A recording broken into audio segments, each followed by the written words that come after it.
Yes, nkulamusizaako nnyo mukwano gwange najjo sinzo bango otuwuliriza webale kwekuumira ku mayingo gano aga UG Updates TV era nga okola kyamaanyi najjo sinzira okuba gwe omuwuliriza omulungi.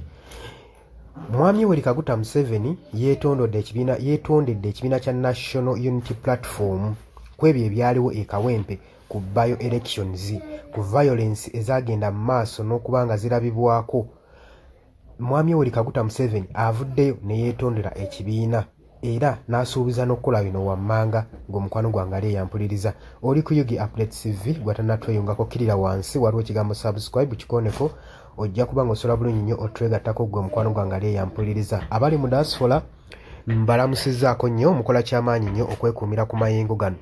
President Yoweri Kaguta Museveni agenze maaso n'okwetondera ku violent ku buvuyo bwonna obwagenda mu maaso bwalabikwako e Kawempe mu North mu bio elections ezagenda mu maaso mu ggwanga lya Uganda wakati mu kurepressinga omubaka wa parliament mu kifo kya Muhammad Segirinya yali alekerudde obulamu bw'ensi eno. Tujjukira bulungi nnyo nti ekitundu ekyo Kawempe Constituency North yali emaze enfunda eziwera ebbanga eriwera nga terina mubaka mukiise mu parliament ng'omukwano gwange ali eyampuliza era enteekateeka zaakolwa okulaba nga ekifo ekyo kiteekebwamu omubaka asobole okuba nga akiikirira abantu b'e Kawempe North, naye emivuyo mwagiraba egyagenda mu maaso ng'oyinza okugamba twali mu batovuwo nga eggwanga Uganda liyingiddemu ensasagge. Apology eno yakyeyalingiddwa ne Minisita Kinywama Shuda Asiimwe okuva mu pate ya NRM. Wano yabadde nga ayogera ku radio station ku Next Radio okusinziira ku Asiimwe aga President Yoweri Kaguta Museveni yagambye aba NRM census lanti mistakes ezagenda mu maaso ezakolebwa mu elections kikiriza nti mistakes zaaliwo mu kalulu ako. Era n'agamba nti yadmitinze security forces beeyisa mu ngeri ya kiwuggwe nnyo era baakola ensobi ddala ey'amaanyi, beeyisa bubi nnyo ku mbeera gye baateekawo era agamba bagenda kuba nga bateekawo investigation okusobola okulaba nga beeshuwalinga justice ebeere ng'ekolebwa ku bantu b'e Kawempe North. Olunaku olw'eggulu ku meeting President Museveni yakoze apology era n'asuubiza investigation okuba nga ekolebwa mu kalulu akaaliwo violence yagenda mu maaso nga bagenda mu maaso n'okulonda omubaka wa Kawempe North.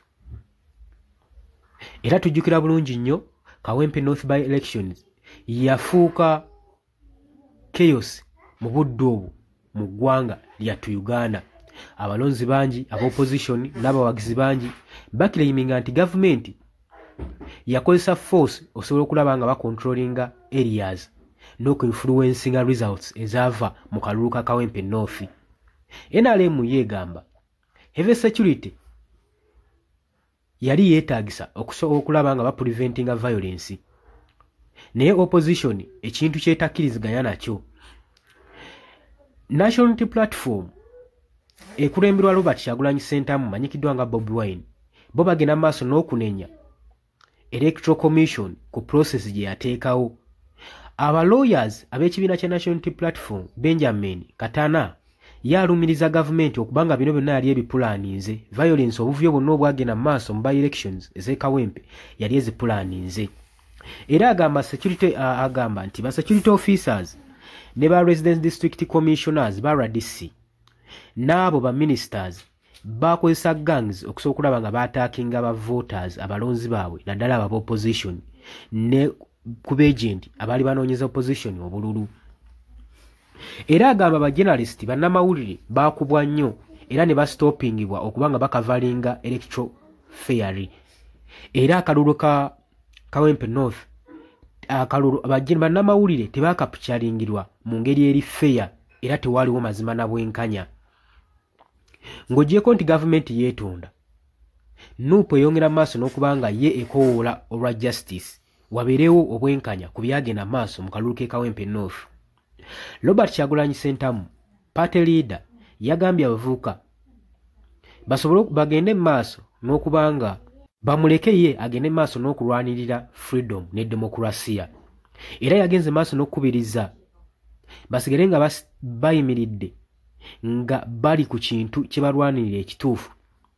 Era bagende maaso nga boogera ku ebyo ebitali bwenkanya naddala mu bijja mu kaseera ak'obululu. Robert Kyagulanyi Ssentamu tujjukira bulungi nnyo akalulu k'e Kawempe North kano kadetainingisa abaana bangi mu makomera abasinga ne bafuna n'ebisago era ne kaakati bakyapoosa mu ddwaliro. Wabula bwe twalabako gavumenti bwe yavaayo na kufujjirira na kuyamba ku baana abaakosebwa webeera nga egamba nti nno eri sori ku ebyo ebyagenda mu maaso, yandibadde yataddewo dda kye bayita bateredda simpase okuba nga ebagabirira ku ebyo ebyayonoonebwa saako n'abo abaakosebwa. Gavumenti yandibadde ebaliiririra naye tevangayo, wabula egamba nti kati eri sori ku byonna byonna ebyagenda mu maaso. Njukira nti nno n'omubaka yennyini yali yeesimbyewo mu kifo kino Fulaga Bearer w'ekibiina kya National Unity Platform naye yalabwako ng'atuntuzibwa, ng'akubwa, ng'avoolebwa mu masekkati nga constitution y'eggwanga ekola. Ekitongole kya Electoral Commission kyesuula muguluka ne kirekera ebitongole ebikuumaddembe nga bye biteekinga process z'okulonda mu biseera ebyo ebyakalulu, era ffenna twakiraba. Kati so kijja kubeera kizibu nnyo ekibiina kya NRM ekiri mu buyinza okuvaayo okukakasa eggwanga n'ekibiina kya National Unity Platform nti bino eno yali incident era byagwawo bugwi, tebyali bitegeke, wabula birabikira ddala ng'ebintu ebyali bitegeke from day one, kubanga enforcements za deployingibwa kutandika ku kibiina kya National Unity Platform ne basiisira oyo okumala ebbanga eryali ery'enjawulo. Kaakati balabibwako era ne mu kalulu nga be baana baliwo nga be bagenda mu maaso n'okontrolinga akalulu ka Kawempe North by elections. Yonna violence yagenda mu maaso n'erabika nti nno bino byonna byali biteeketeeke era nga bitegeke okusobola okulaba nga babba akalulu n'okwepositioninga mu kifo ekyo ekya Kawempe North. Olowooza otya ku nsonga eno? Nkwanirizaako nnyo mu comment section. Oli ku Yugi Updates TV kosinza obba ng'otuwuliza. Gwagala otweyungako kirira wansi waliwo ekigambo subscribe kikooneko, ojja kuba osula bulungi nnyo otweyungako. Abali diaspora mbaanirizaako nnyo era nga mbaagaliza Easter ennungi. Mbaagala nnyo, tugenda kuba nga tukomawo. Mweraba. Yes, nkulamusizaako nnyo mukwano gwange yonna gy'osinzira okuba ng'otuwuliriza gwenna omuwuliriza wa Yugi Updates TV. Mukola kyamaanyi nnyo okwekuumira ku mayengo gano. Mmwe abali emitala w'amayanja, abali mu diaspora, nammwe mbalamusizaako nnyo sibeerabidde, kubanga wemmwe mpagi luwaga abayimirizaawo amayengo ga channel eno okuba nga ekulaakulana n'okutuusa eddoboozi lyammwe eri abantu be muba mwagala libatuukeko bonna bonna. Abali emitala w'amayanja, ye mbamenye ntya abali e Qatar, Dubai, US, UK, abali mu South Africa, abali ku muliraano mu Kenya Nairobi, abali mu Canada, abali mu Dubai, mwenna mbaanirizaako nnyo, mwe bali kwekuumira ku mayengo gano aga Yugi Updates TV. Kakati nno era mu ngeri y'emu twagala obbategeeza mikwano gyaffe nti enamba y'essimu gye tutadde mu WhatsApp gy'olaba eyo eri mu kikala ekimyufu, eri mu people power color. Eyo nno gwayagala okuba ng'olanga naffe gy'ogenda okuba ng'oyitako gwe mukwano gwange gwayagala okukola advertisement, osobola okuba ng'okuba bizinesi y'abantu, enamba gy'oba oyitako ojja kuba ng'osobola bulungi nnyo communicatinga naffe buli kyonna ky'onooba oyagala tuteeseganyeemu nakyo gwe ali eyo ampuliriza. Mbeebazaamu ak'ensusso mmwe abagenze mu maaso okukola omulimu gw'okusubscribinga kweno channel.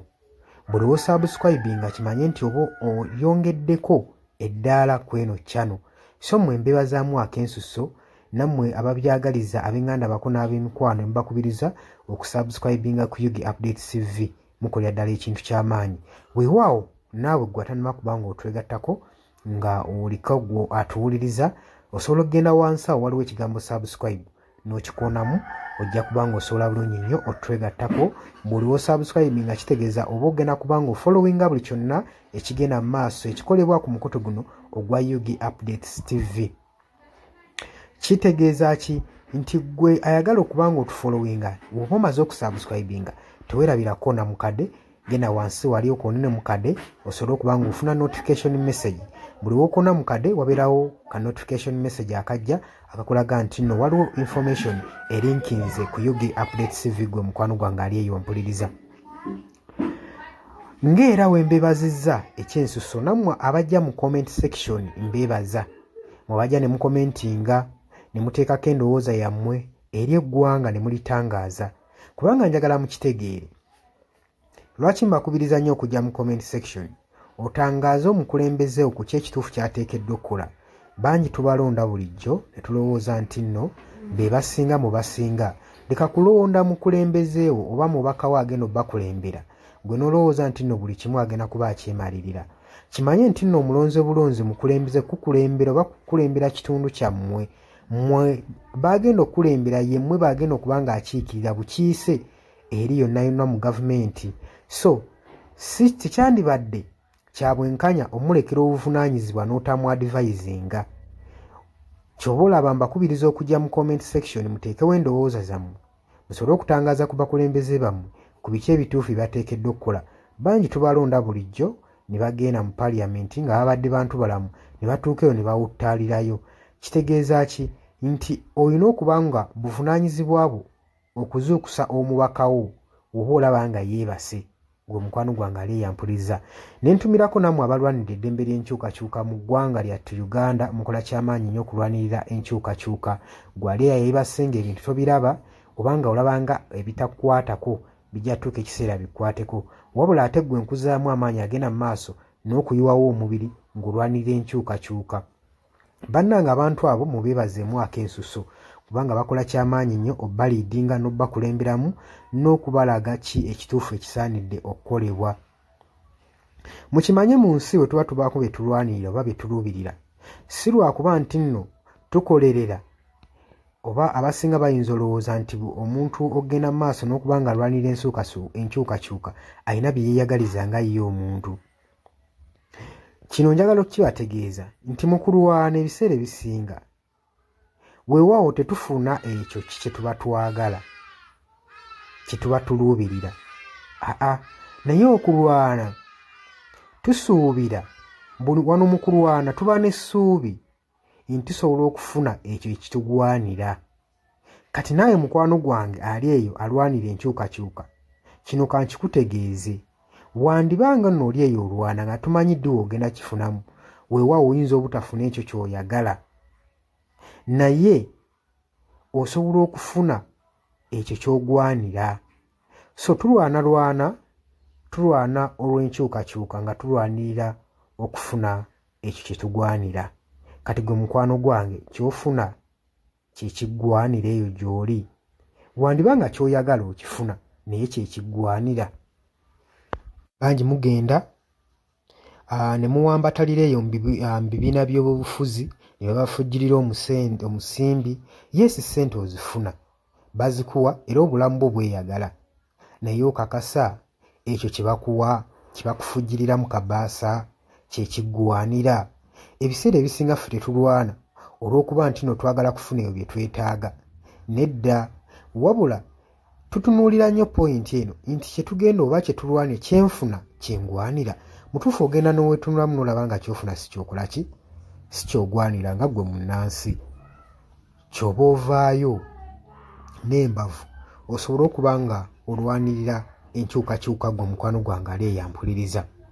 Nja basaba kano akatambi tugende mu maaso n'okuba nga tukasheyalinga buli muntu ategeere kiki ekigwanidde okukolebwa na lwaki enkyukakyuka esaanidde okubeerawo mu ggwanga lyattu Uganda. Si lwakuba nti oli bulungi kati wabula wandibanga oli bulungi naye ekyo ky'ofuna ky'ogwanira. Ekyo kye kibuuzo era naawe osobola okujja mu comment section n'onteerawo endowooza yo nti gwalemesa enkyukakyuka ky'ofuna ky'olwanira. Muli ku Yugi Updates TV ku musinzi oba nga mutuwuliriza mwebale kwekuumira ku mayengo gano. Ngenda maaso n'okukubiriza mmwe abatannatwegattako kirira wansi waliwo ekigambo subscribe kikonemu obeere ng'otweyungako. Ennamba eyo gye ntaddeawo nabagambye dda gwagala okulanga naffe gy'oba oyitako ojja kuba ng'osobola okommunikatinga. Mbagala nnyo mweraba era nga mbaagaliza ebisinga.